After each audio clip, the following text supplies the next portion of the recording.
Stage پر جلوہ افروز علماء کرام، حاضرین محفل، بزرگان دین، ہم عمر ساتھی، چھوٹے بچے اور اسلام کی پردہ نشین میری ماں بہنیں، سبھی کو السلام علیکم ورحمۃ اللہ وبرکاتہ۔ وعلیکم السلام ورحمۃ اللہ تعالیٰ وبرکاتہ۔ الحمدللہ الحمدللہ رب العالمین والعاقبۃ للمتقین، الصلاة والسلام علی سید المرسلین، اما بعد فاعوذ باللہ من الشیطان الرجیم، بسم اللہ الرحمن الرحیم، واقیموا الصلاة، صدق اللہ المولانا العظیم، وصدق رسوله النبی الامین المکین المدین الکریم، ونحن على ذلك لمن الشاہدین والشاکرین، والحمد للہ رب العالمین۔ حضرات، میں تھوڑی دیر آپ کی خدمت میں حاضر ہوں اور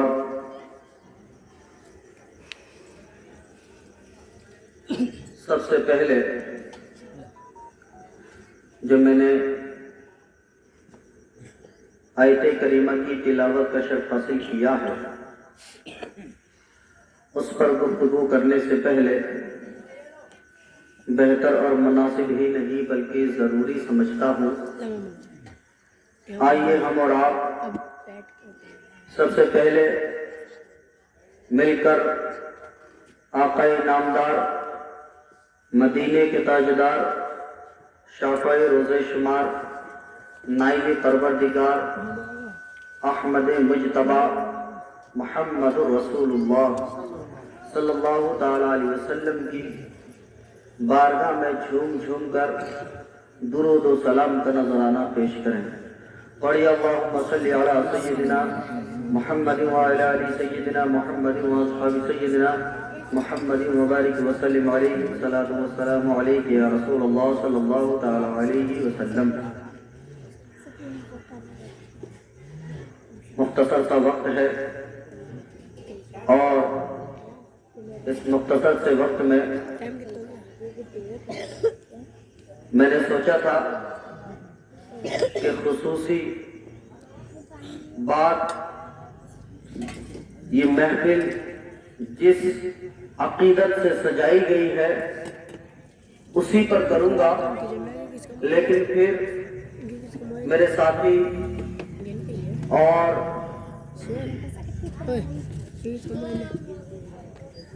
دیگر حضرات کا یہ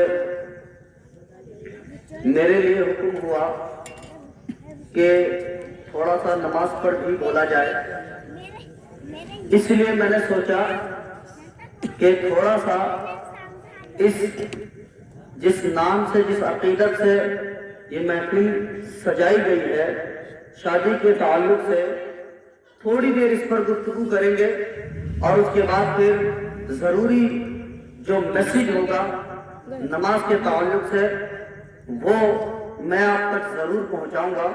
لہذا گفتگو شروع کرنے سے پہلے ایک مرتبہ اور درود پاک پڑھ لیجیے، اللہم صلی علی سیدنا محمد وعلی آل سیدنا محمد واصحاب سیدنا محمد وبارک وسلم علیہ، الصلاۃ والسلام علیک یا رسول اللہ صلی اللہ تعالیٰ علیہ وسلم۔